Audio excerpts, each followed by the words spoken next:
What's up, peoples? It's your boy, Mr. Pop. We back with another fucking video.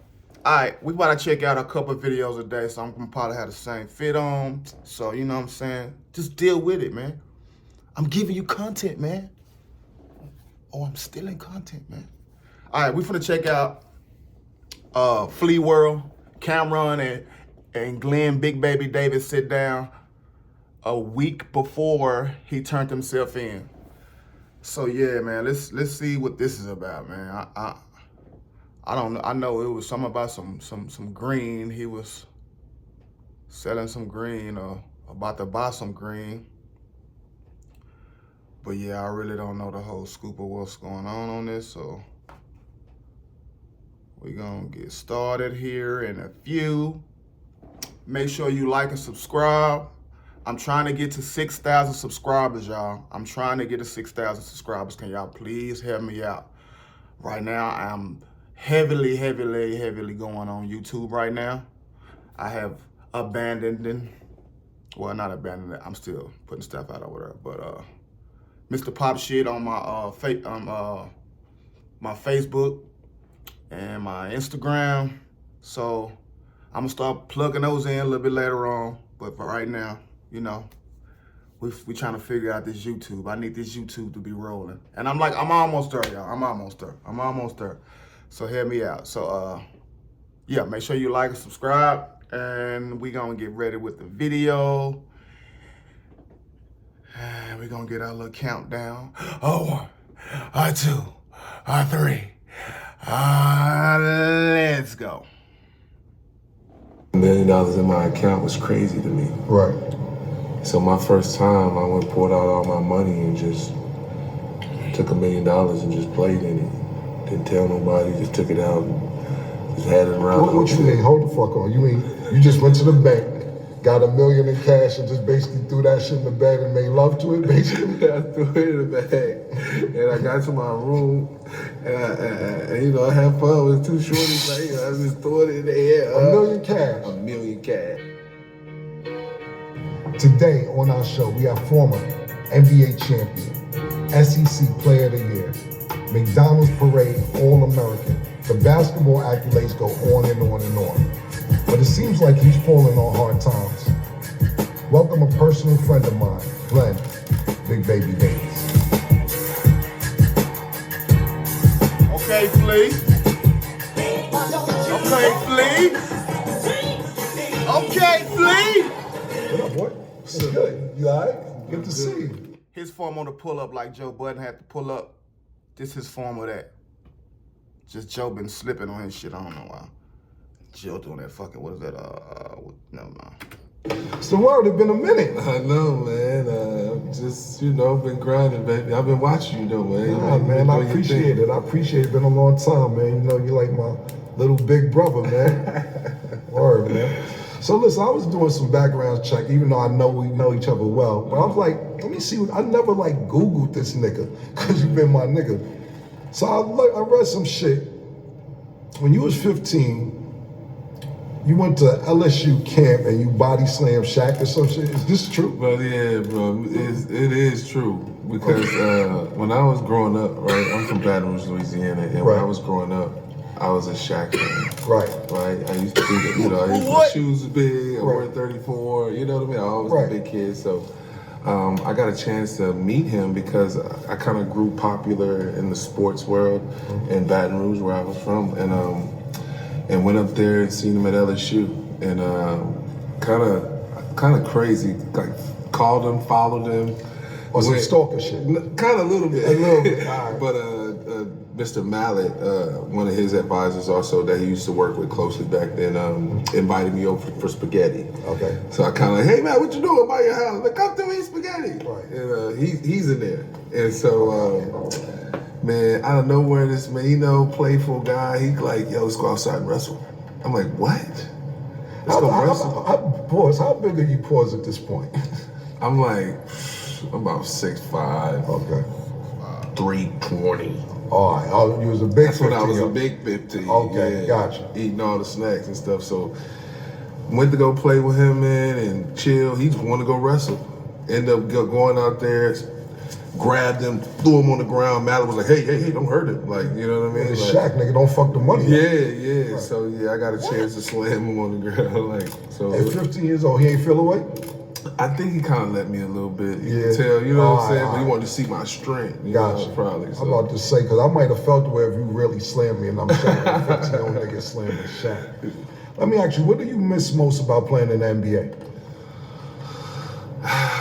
The money, nigga. Golly, right? The NBA did so much for me, you know. But I feel like the thing that I miss, you know, right? I would think the people, right? NBA got a chance to touch a lot of people. The fans, you know, the locker room, being in the locker room and chilling and watching KG talk about, you know, his time in South Carolina, like, you know. The camaraderie. Yeah, the camaraderie. I miss that the most because, you know, when we went on our little winning streak, it was magical, you know what I'm saying? Right. So, you brought up KG. I want to know, you played with a lot of people. Who was your best teammate? KG. Hands down. Hands down. Are you saying that because you know if you don't say that, he's going to call you and have a problem with you? Hands down. Because KG is definitely, I have a feeling if you don't say KG, me and my man was talking about that. He's like, if you don't say KG gonna lose his mind. Like you got to think about, like, I was his rookie basically. Right. And it wasn't just like on purpose. Right. You know what I mean? It just happened. You know what I mean? Like I remember my first day of playing pickup and KG was there. Right. And he was the 4, so I had to play against the 4. Right. You know, so you know, I get a shot, right, and I shoot it and I make it, but I held my follow through up, like, get up, stay up, like, just to make sure. Right. He talked back, he looked back like, you talking shit, motherfucker? I'm like, nah, I ain't trying to talk shit, big Relax, like, nigga. I'm like back, I'm like, nah. I'm just trying to get my little swag, you know, my little up, get it up. Fuck your swag. And I looked back at him and said, fuck your swag. Yeah. You know, I thought I was gone after the next day. I thought Yeah. I was gone. But I think that right there set the tone for me and him. You know what I mean? Gave us respect. Yeah, and like the next day we go in and, you know, we have breakfast and you know, so I'm trying to get breakfast and he's at the waffle machine. I'm thinking that's the most best place you could ever, right? Because y'all both trying to make waffles like the morning, you know what I'm saying? So he don't say shit. He don't say nothing to me. He don't say nothing to me. So I'm like, oh shit. And then next thing you know, I'm like, man, I gotta apologize to him. He, you know, for him not to say hey, I said hey. He's like, no. That's probably how you got your name. You gotta go apologize to him, man. Walk past me. Right. So like for him, you know, like I was like, I gotta apologize, like. Right. And so I walked up to him and said, man, I'm sorry for yesterday, man. I hope that don't got nothing to, you know, like I'm a big fan. Right. Like, and he smiled, he laughed, he was like, I fuck with you. Nah, exactly like that. And so after that, That ain't how I remember the story went. So. That's what's up. Okay, speaking of teammates, what happened between you and Ray Allen? Where's your friendship at today? Why does he feel you betrayed him? What the fuck happened between you and Ray Allen that he has a problem with you? Or do you have a problem with him? I don't got a problem with Ray Allen. Right. Like, I love Ray. Look at But, his like, face. You know, Look at this nigga Shuttlesworth. face. That's Look my childhood. Like, we watched the movie. face. You know, but I just don't like what he did. Like, you know, but I As get far what he as did. hold on, just so everybody's clear. When you say you don't like what he did, leaving Boston and going to Miami, Just right back. Like, just Right like, after it y'all was lost. just like right? He got a chip out of it, it's bro. gang, you know. Bro, he got a chip out of it, bro. Come on, man. Come on. Y'all was cheating when y'all put them all three together. Y'all started that big 3 shit. But I think that Kevin Garnett and Paul Pierce and maybe even Rondo may have got over that. You still ain't fucking with it. You ain't jacking it. I'm cool with it. I don't got Right. So I got a bigger fish to fry. Right. Exactly. But I'm cool with it. I love Ray. You know, I learned a lot from Ray. You know, being a rookie and having to go early, and Ray's right there beside you, like in the taxi cab, getting out right with you, because he's showing up like a rookie, right, and working out extremely hard before the game. Like, that takes a lot of discipline. You know, I watched him do a lot of things. So I love Ray. You know, it was just, you know, kind of game mentality at that time, you know? Well, he says he feel that you betrayed him or something like that. But I don't have no problem with Ray. Because you basically said how you felt. And I think all of y'all felt like that. It wasn't just you. It was Remember Kevin Garnett wasn't fucking with him. Everybody, Yeah, they everybody fucking. had a reason. Fuck, I'm finna smoke my cigarette Ray's on her. I'm different. finna duck. I'm finna ducking and shit. You know, I respect Ray. You know, like, you know, but at the same time, you know, I don't like LeBron them either. Like, you know, I'm like KG. Like, you know, I went to his school. You know, so you know, I love Ray. Ray's a great guy. Did you feel even more mad when he won the championship after he left? Oh no, I was excited. I would have been pissed. Especially he got a when he chip hit that out of shot. it. I was like, okay, you went there for something. You Gotcha. didn't go there for nothing. Gotcha. You know, I would have been hating me personally. That shit would have pissed me off even more. You won a championship after we leave. Then you're the reason why they win the championship. when they win a championship. When you could have been the reason we win another championship. But that's just me. Yeah. Do you feel, as far as your NBA career, that you reached your maximum potential, or do you feel you left some on the floor, or it was right where it needed to be? How do you feel about your NBA career? I think that's one of the things I deal with, especially depression. Right. Because I think about my career and how much time and effort that I put into it, and the fact that it ended the way it ended. Right. Yeah, I envision myself, you know, playing more than 8-9 years in the league. You know, That's all he played? but I didn't get that opportunity. You know, I didn't get that opportunity to do that because of injury. So you start pushing bricks? What was your breakout moment, whether it was college, NBA? When did you Start selling the ganja? feel like you said, Glen Big Baby Davis has arrived? What moment was that for you? When I think back on my career, I would have to say college. What was it? What was the game? What was the moment? Was it a game? Was it that the females liked you? I would have to say it was college. It was just the year right after Katrina. Okay. That summer when Katrina happened, our team knew something was different between us, because we had a chance to see some real terrible, horrible things as far as Katrina, you know, and we got to see that first class, you know, right there, you know, being able to help evacuees in the Peak Magazine Facility Center. Our whole team came in there, you know, I got our whole team together and said, hey, we need to go help. And you know, we went, you know, helping people, watching people, you know, die, all type of things, you know, and I think from there, it kind of gave us a sense of unity, especially already because we were all from Baton Rouge and we wasn't far away. When you think about our first 8 players, you know, it was special, you know, that whole year, that, you know, Katrina, you know, situation kind of gave us a sense of hungriness and to be able to play for something, right? To be able to go on TV and represent your state after they had something terrific, horrible happen to them, and be able to, you know, help them fulfill that, you know, that all that disappointment and disaster stuff that happened, to help them kind of move on, you know, and give them something to be happy about. That's really dope, because you're saying that your first moment wasn't even a basketball situation. It was more about helping the people in the community. Yeah, you know, that first year was, you know, that second year going into it, you know, John Brady was like, hey, this is your team now. Right. And, you know, when Katrina happened, I took it upon myself, like, hey, we got to do something. We're healthy. We are, you know, blessed to be able to be 45 minutes away and nothing happened to us.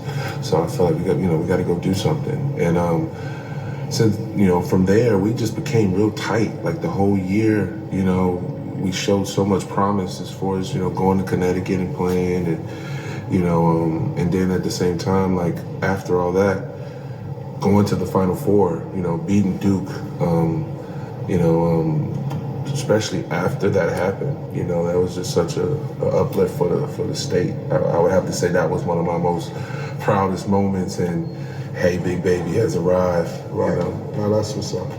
So when you did get to the NBA, what was the first thing you bought with a big check when you got your money? I bought so much stuff, bro. But I think the thing What stands out? what stands out the most to me, like I'm from Baton Rouge, Louisiana. Like it ain't the prettiest place. Like I've been there. You know,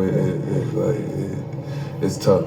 So for me to even be able to say I had $1 million in my account was crazy to me. Right. So my first time, I went pulled out all my money and just took $1 million and just played in it. Didn't tell nobody, just took it out and just had it around. What you mean? Hold the fuck on. You mean you just went to the bank, got $1 million in cash, and just basically threw that shit in the bed and made love to it, basically? I threw it in the bag, and I got to my room, and I had fun with two shorties. Like, I was just throwing it in the air. $1 million cash. $1 million cash. Two shorties. Two shorties. I had some 10s and 5s in there, but I was going crazy. I know they ain't leave with the $1 million. Nah, I gave him a little 10-piece. All right, I ain't mad at a 10-piece out the $1 million. Yeah. What you think the stupidest thing you bought 10 with your money? Pulling up. Stupidest. I don't really think nothing I bought was stupid. You know, I would just think They stole some gambling. of that money. 50,000. Yeah. 20, 30. Yeah, in one pocket. Yeah, like, you know, like 100K. You gotta pay to Vegas 200K. Gotcha. That's wild. Gotcha. I think that's the wildest things I was doing. Cool.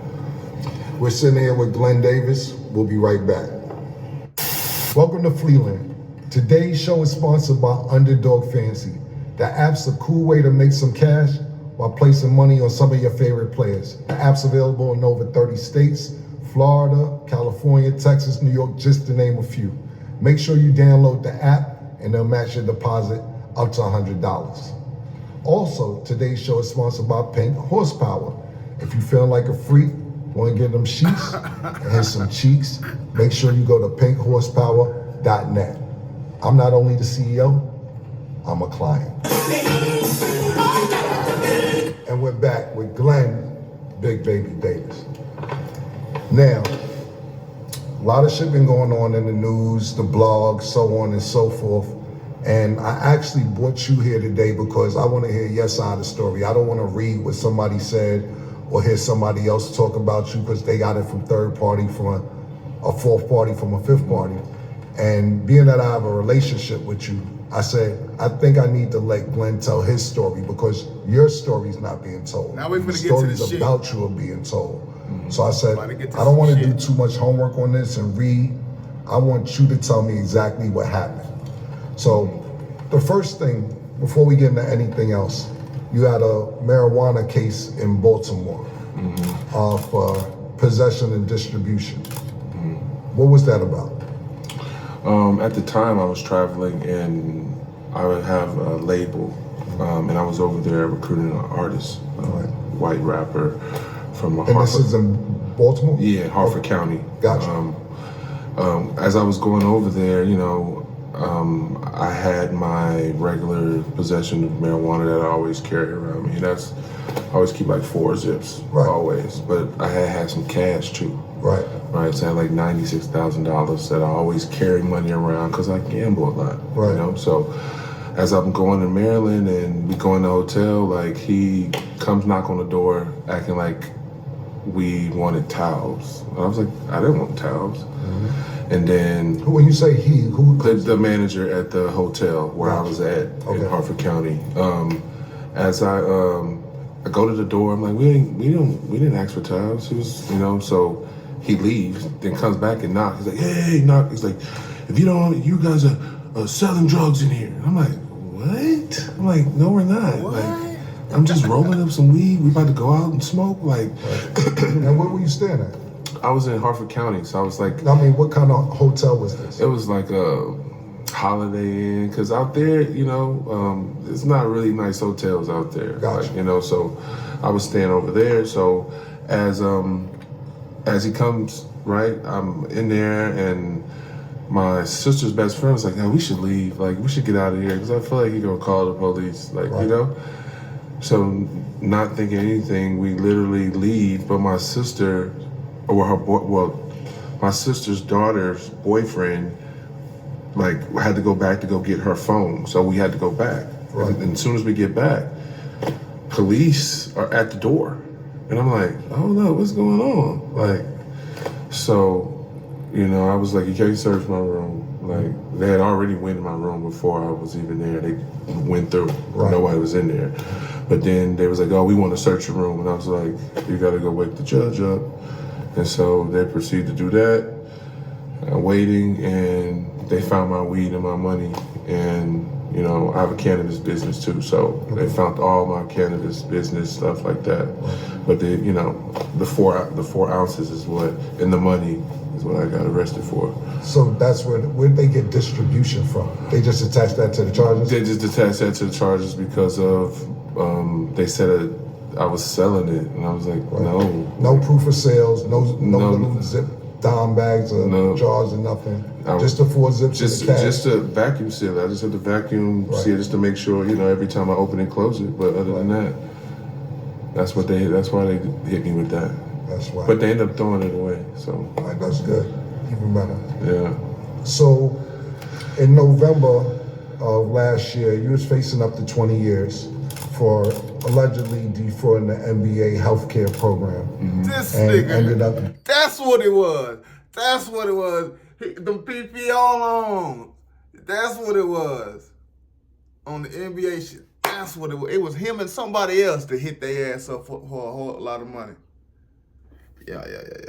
Getting 40 months and 3 years supervision, if I'm not mistaken. And that just took place, and you're supposed to go in later this year. I read a lot about this, like I told you before we started this segment, but I didn't want to read. I wanted you to tell me exactly what happened, so therefore we don't have to hear it from anybody else. So, to explain the situation, and not to cut you off, remember when you're talking about this, you're gonna have a lot of people saying, "Oh, that's what happened," or "That's what didn't happen," because a lot of us, including myself, we always hear third party. So I want you to be very detailed, if possible, exactly from top to bottom what happened. Yeah. So what it is the NBA Players Association and the NBA, right? They came together with the collecting and bargain agreement, and with the collecting and bargain agreement, the players and the owners. That nigga be scamming. You can tell on how his voice switch ups and shit. He be scamming. That nigga be scamming. He's a scammer. Money in a pot. And that money in the pot goes to the health care for you after your career. Right. Let me ask you this, because I don't know. Is this for the rest of your life, or is it a certain limit? Okay, so once you're in the NBA, and is it a certain amount of years you need to play to get the health care? 4 years. Okay. You're available to. So if you play 4 years in the NBA, you have health care for the rest of your life? Yeah. Okay, gotcha. I just wanted to understand. But you got to put the money in. You have to put the money in, and the owners will match what you put in. Okay. So basically, I'm just being transparent because I don't know. Let's say you out your pocket, Glen Davis's pocket, you have to put 90,000 in. I have to put. And the owners will put. I think it was 16,000 at the time. Okay, I was just using hypothetical. And so the owners matched it. Okay. And that goes to your health care. Okay, gotcha. And so, as players, when I retired, I didn't know. I wasn't in touch with the Players Association. It wasn't like they sent me a brochure like, hey, this is what you have. And then my financial advisor didn't know nothing about it, and so when I was working out in Vegas, and one of the players, Alan Anderson, came up to me and asked me, he said, hey, are you paying cash for, your injuries and everything you've been through? And I was like, yeah. And so he was like, hey, you have, health insurance, I was like, okay. He's like, how do I get, attached to it? How do I figure it out? And after conversating with him, he taught me how to get into my account and see how much money I had. And so I looked, and I had a lot of money. And, it was shocking to me because in 2015, my last year with the Clippers, I broke my ankle. But the thing was, the Clippers misdiagnosed me. And they were just saying that it was, hey, me being overweight, and you broke, and your foot sore, because before I came to the Clippers, I had a 5th metatarsal break. That when I broke it. What is that exactly? A 5th metatarsal break is the pinky bone, right? It's like the pinky bone, right, in your foot. Okay. And so I snapped that bone. And with that being such a little bone and me being so big, it was kind of hard for me to heal. So I had to get another surgery, right? And so I had to go back in and take a graft piece of my hip and a screw about this big, right? To put in my foot and then put the bone marrow over it and then let it heal. Wow. Because the original, I don't know why the doctor didn't do it before, but they said it's just procedure that they have to let it do it first by its own and see if it heals. Right. But it didn't. So I had to go back in, get the screw, get the bone graft, and then that was my second surgery on my foot. But then I was with the Orlando Magic at the time. So the process was easier, right? I was in-house, I had somebody watching me every day, I had somebody making sure I was eating the right things, doing the right stuff. And so the process of healing was better. But the Clippers assumed that it was that injury. And so they didn't tell me it was broken. When I left the Clippers facility for my last exit meeting, you know, it wasn't an MRI, it wasn't anything to, hey, let's check on your foot to see if it's okay. Let me ask you this before you go on.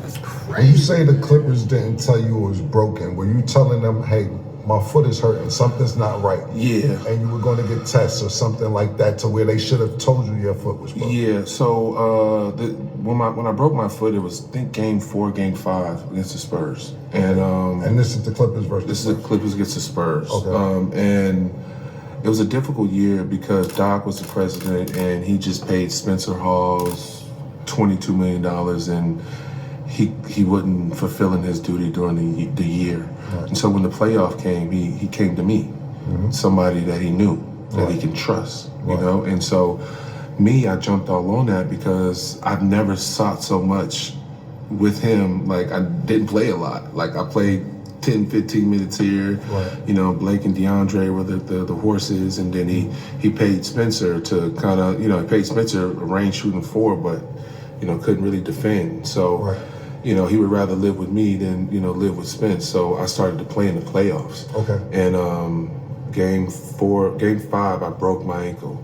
Okay. I was trying to deflect the ball from Thiago Splinter, and then, like, I tried to pivot to go back the other way, and my ankle just pow. Right. And so, as you can see, I had to get wheelchaired off. Right. And, I remember that. And Nigga don't remember that. Nigga don't remember I didn't get any real x-rays, right, or MRIs or anything like that. It was just like, oh, your foot's, you know, you're overweight, your foot's just not healthy. So just so we're clear on where you're at right now, you know something happened during the game. You get wheelchaired off. No x-ray, no MRI. At the end of the season, no x-ray, no MRI. You're just assuming that. That it's just sore, what they're telling me. And so I'm Gotcha. going back to Baton Rouge to rehab. Okay. As I go back to Baton Rouge to rehab, I'm feeling it's not feeling right. Something's wrong. And so I get another check, and they did an MRI and an X-ray, and it was like, yo, your foot's broken. And so at that time, it was September. And when September hit, you know, as you know, like, basketball season is ready to start. And so my foot's broke. I can't go and try out for anybody. And so now I get into this big depression. Right. And that's when, It's your fault, bro. you know, I didn't have the help. I broke my foot on their time, but I couldn't go to their facilities. I had to go to somebody else's facilities where there's thousands of other people there working out, you know, and never really having the one-on-one as like the NBA gives you. You know, if I broke my foot playing in the playoffs, you know, I should be able to still have that access no matter if I was a free agent or not. I was working. So, niggas, know, you I ain't didn't in the have that. league. And that was tough. Because at the same You time, I basically was ain't in the dealing with league the till you get divorce, that phone call, and like, I hey. was also dealing with my agent's brother got murdered by his spouse, and it killed him, and it One killed second. me also too. Let's not rush past that. Your agent's brother got killed by his spouse. Yeah, by his brother's girlfriend. They had a kid together. She shot him in the head. How did that affect you or what you had going on? If it's your agent's brother. Yeah, because my agent, John Hamilton, His brother was Daryl Hamilton, baseball player. Okay. Played for the Mets, played for the Rockies, was an MLB analyst. John Hamilton was a father figure to me. Gotcha. When I was 14 and he's seen that I had promise, he's always been there. You know, paying my cell phone bill, you know, making sure that I eat, you know, making sure that, you know, I have food or being able to go on a class trip. Like, you know, he was always there for me. Right. And so now when he comes to a point when his brother dies, like, you know, you don't expect that. Now he got to raise his brother's son, you know, and so that hit me also too because I didn't have his attention, especially. That's what I was going to ask you, because maybe the attention you may have been getting from him, it got diverted because he had a family tragedy? Yeah. Okay. Yeah, and I was going through a real tough time and trying to figure out my career and like, is this it? And, you know, that happened, you know, and then, you know, I got the drug charge. That was the drug charge after that, you know. All right, man, I got a part 2 to this. Fuck with your boy, Mr. PopShit. I make this shit look easy. I make this shit look easy. I make this shit look easy. I make this shit look easy. I see what I like, then I go out and get it. I make changes, that's why I'm different. I see it before it happens, that's vision. Telling myself I know I like this.